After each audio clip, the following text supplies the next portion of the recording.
Hello, Nets fans. Welcome to the Brooklyn Buzz. I'm your host, Nick Fay. With me, as always, Jac Manuell, and we're going to be talking about some terrible news tonight, Jack. It's a very sad night for Caris LeVert.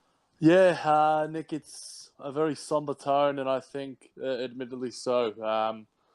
I can't really.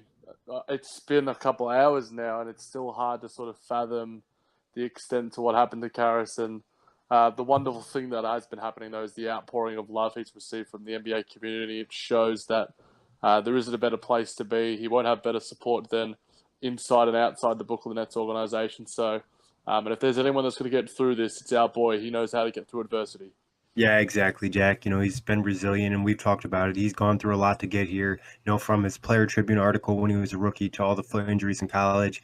And like you said, Jack, number one, we're concerned about Caris LeVert as a person and, what he's going through and getting a full recovery for him to maintain his everyday life. Then obviously the basketball perspective and the Nets perspective, it sucks. But like you said, you saw a ton of people on NBA Twitter, saw a ton of people on Nets Twitter, other NBA teams. And obviously just from his teammates' reaction, you could tell how much Caris means to the team and to everybody in the organization. Yeah, I mean, heartbreaking is the word that immediately comes to mind. You see Rondé crying on the foul line, Joe Harris distressed, all the Nets players distressed, D'Angelo Russell really struggling, despite his pretty nice performance on the night. It's just one of those things, like you, Nick, said to me before we recorded. It's the worst possible thing that could happen to any player or any person. You don't wish ill will upon any person, let alone someone with the character of Caris LeVert. It's just the worst kind of night in so many different ways. Exactly. And you said it, Jack. Not only is LeVert my favorite player, as many of you know, it's, what he is off the court. He was just starting his mentorship program for high school kids, everything he's been through. He's just like a very likable guy. And for something that's just like such bad luck, you know what I mean? Just the way he landed on a Kogi or whatever in that play and then his ankle to kind of bend the wrong way. It's just like such bad luck. It's not like he did anything wrong in the situation. It's just pure bad luck. And it's just like terrible to see from any NBA player, not just Caris, just in general, for anyone to have their deal with a situation like that. And then when you're the player laying there and seeing your body part the wrong way, it's got to be like the worst feeling. Yeah, it's the cruelty of the sport put into the harshest context. To put in blatant terms, I yelled probably 3 times, probably at the top of my lungs, some expletives that can't be repeated on this podcast. And I'm still feeling that way. I know you, Nick. What is it for you that drew you to him at such an early stage? Because we're all huge Caris LeVert fans in so many different ways, but you've got this real sort of innate connection with him that a lot of us can't really empathize with. So, what is it for you that drew you to him? Well, like I said, that Player Tribune piece, and obviously the whole thing with the situation he did when he was young, finding his father dead on Easter, I think that's just a terrible thing for anybody to experience. And I just really vibed with what he wrote in the Tribune piece, and people were scared to take him to draft because of the injury, and he promised he'd be resilient and worked hard, and he's very humble. And even every like interview and everything, he just seems very likable, and just like he worked so hard this summer, and like you saw it on the court, and you saw the improvements he made. And for him to just have like such bad luck, it is just terrible. Like there's no other way to put it, Jack. Like you said, I was actually watching the game with my girlfriend and she just started like crying. She said it just was worse because you saw the players out there crying. It was just like a terrible situation. And it's not like you want to see it happen to anybody, but it's even worse when it happens to somebody who feels like a really good person. Yeah, it hits really close to home. Obviously, we're so invested in these players at the Brooklyn Nets, and Caris LeVert more than any with the amazing start that he had. And I must admit, I got close to shedding a tear or two myself because it's just like you feel you can't experience, you can't empathize with the pain physically that he's going through, but the emotional turmoil that's probably going through his head right now can't be put into words either. All the things that he's done on and off the court, he hasn't put a foot wrong. There's no negative press about him whatsoever. He's just one of the nicest, kindest people, hardest working people that, around the Brooklyn Nets organization and in the NBA in general. And for me, he just personifies so many great things about not what's just about being, a quality athlete, but just being a quality person. And he talked about his mentorship program. That's just one of many things that he does, just in terms of how he impacts, society in a greater aspect. It's just really shitty, really, really shitty. Yeah, it's honestly, like you said, Jack, it's just really shitty, and there's just, like, not, a ton to say about it. It's just, like, you feel terrible and just there's nothing you can do, and you just, like, for his season to kinda go down like that, and I think as the Nets and as an organization, I saw people mention this on Twitter, is that like Caris was this guy that was like so great. He was becoming the star. He was going to lead this franchise, and I'm sure he knew that. I'm sure he felt some of the hype. Obviously, he's very humble, but for it to happen right now in this situation where everything's starting to click, and he's about to hit new high moments in his life. Obviously, he just had that big game-winning shot against Denver on Friday night, and then a couple days later for this to happen, it just sucks. Yeah, it seems like the basketball gods, they wait for no one when it comes to these sort of things. We saw it with, Gordon Hayward last season, Paul George a few years ago. Just the timing of some of it, it's just like you don't wish it upon anyone at any moment in time. But for it to happen now, for such a young, promising star, for Gordon Hayward last season as well, in his first season with Boston, and then Paul George right in the middle of his prime.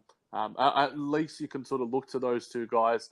Hayward's still finding his footing somewhat, but he's still at least performing out there on the court. But Paul George is back to all-star level capabilities, and we can only hope that Caris LeVert can go back to that. And I think if anyone can, there's a guy out there. His name is Caris LeVert, and he can certainly get there too. Yeah, and obviously this is one benefit of the Nets having a really good medical team and performance team, and hopefully they can help get him back to the level he wants to be at. And he's only 24, so there's not like he can't get back to a high level of basketball. Prayers up for it's an injury that's healable and everything is going to go right for him. And you mentioned this a little bit, Jack. I thought it was really cool to see all the NBA players, even Knicks players, Knicks team account, like for them to kind of show love to him was great. This is what basketball is about when it's the cruelest and worst of times.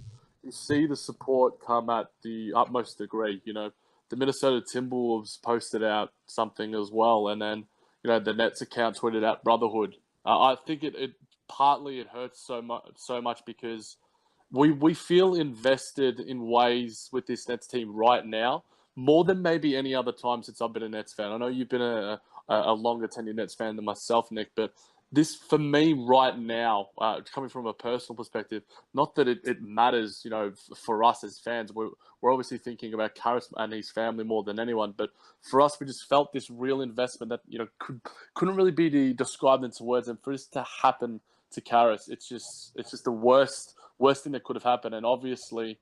We hope as the news starts to trickle out that, it's not as bad as we thought, but we can only hope that, even despite the circumstances, like you said, he's got all the support in the world when it comes to his teammates and the staff in the Brooklyn Nets, but he's going to, hopefully, more than anything, his health is okay, so he can continue to live, a happy and functional life.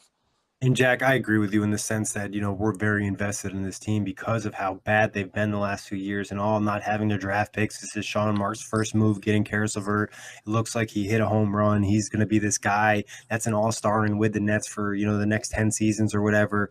And now, he's still going to be with the Nets, but we just don't know what the injury is going to do to him. We're hoping everything goes positive. What type of impact do you think it has on this season? It's really hard to put into context so quickly after, Nick. I understand. I immediately I'm doing a rundown for Nets Republic on the game, and it feels meaningless to even talk about it. For me, obviously, you can talk about things like draft picks, like win loss record, but maybe after the next couple of games, we can start to sort of fathom things a little bit greater. But for me, I can't. I'm not even in that mindset right now. And like you were sort of saying in terms of the support. I think that with the Brooklyn Nets organization as a whole, there's this real family atmosphere that Sean Marks has preached. And that's not just within the organization, but it feels like us as fans are part of that family. And while there's some sports organizations out there that have this aura and elitism about them, whether it's, like the Los Angeles Lakers or, even greater teams like, Barcelona or whatever, you don't feel a part of them. They feel like this aura, there's something beyond them, but we feel immersed in the Brooklyn Nets culture, and for me, that's why it's even harder. It happens to like one of our brothers. So I can't really put into words for me what it means for the rest of the season, because my thoughts are just currently with Caris, and that's all I can really focus on right now. That's fair, Jack, and I would agree with you. It'd be a better time to talk about it another time. Emotionally, like how much how do the teammates handle this? It's just so hard. You mentioned how much it's bothering us and hurting us right now. Imagine being a guy who's spending months in the summer with Caris working on his game, and then to see him go down with something that's just bad luck. Yeah, I mean, we saw, like we mentioned, how the teammates were reacting. Coach Kenny as well, with the amount of work that he's put in, Sean Marks, the entire organization. But you have to sort of look to the other teams where it's like Boston, who had such a sort of unexpectedly great season in the absence of Gordon Hayward. They almost performed above expectations in his honor, so to speak. Do the Brooklyn Nets do that to an extent as well? It might take a game or two because as much as Gordon Hayward was, the crux of what's going on in Boston right now, Caris LeVert sort of, we've spoken about him at length, just embodies what the Nets are all about and what they're trying to create there. So this one hurts even more for us personally. But I think, emotionally, it's going to be tough for guys like D'Lo, for guys like I just couldn't understand how these guys could still play basketball. And for me, I didn't really care about the performance on the court as well. But for D'Lo to still perform admirably, for the guys to still go out there, put up their shots and stay engaged was more than admirable in my account. What's your viewpoint on that? I mean, considering the situation, I thought they played excellent. Like you said, Jack, to go out there and have to deal with it, the game was close. It's not like they got blown out. We saw what happened last year when Gordon Hayward went down. The Cavs blew them out because Boston was so out of it. The Nets players did a great job of trying to turn their negative energy into positive energy. And you saw in a couple of possessions, they were just fighting out there. And obviously, the referees didn't help with some of the dumb calls they made, and the technical on Spencer Dinwiddie in a game like this just seems stupid. But that's for another day. I just felt like, the Nets did a great job of handling the emotion. And like you said, we'll see what happens moving forward with the emotion if they're able to kind of transfer the negative energy into positive energy and kind of take it out on the court. But no one would blame them if it went the other way.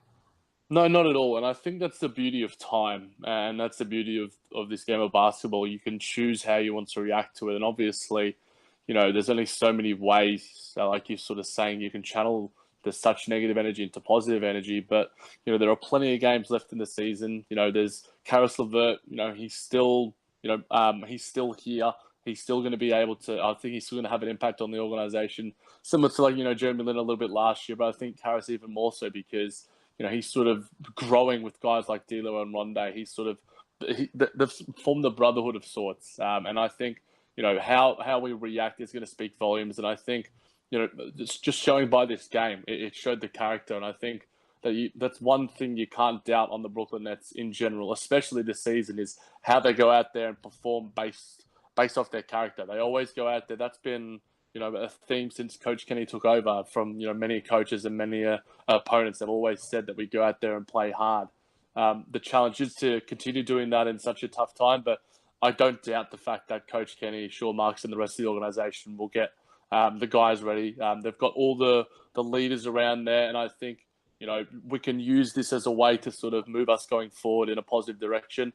There's plenty of negatives, but I'm sure there's plenty of salvageable things out of it because I'm sure Caris is. I've got all the faith in the world. I reckon he's going to come back bigger and better than ever. If Paul George can do it, then a guy like Caris LeVert can too. Yeah, 100% agree, Jack. I have all the faith in Caris to come back.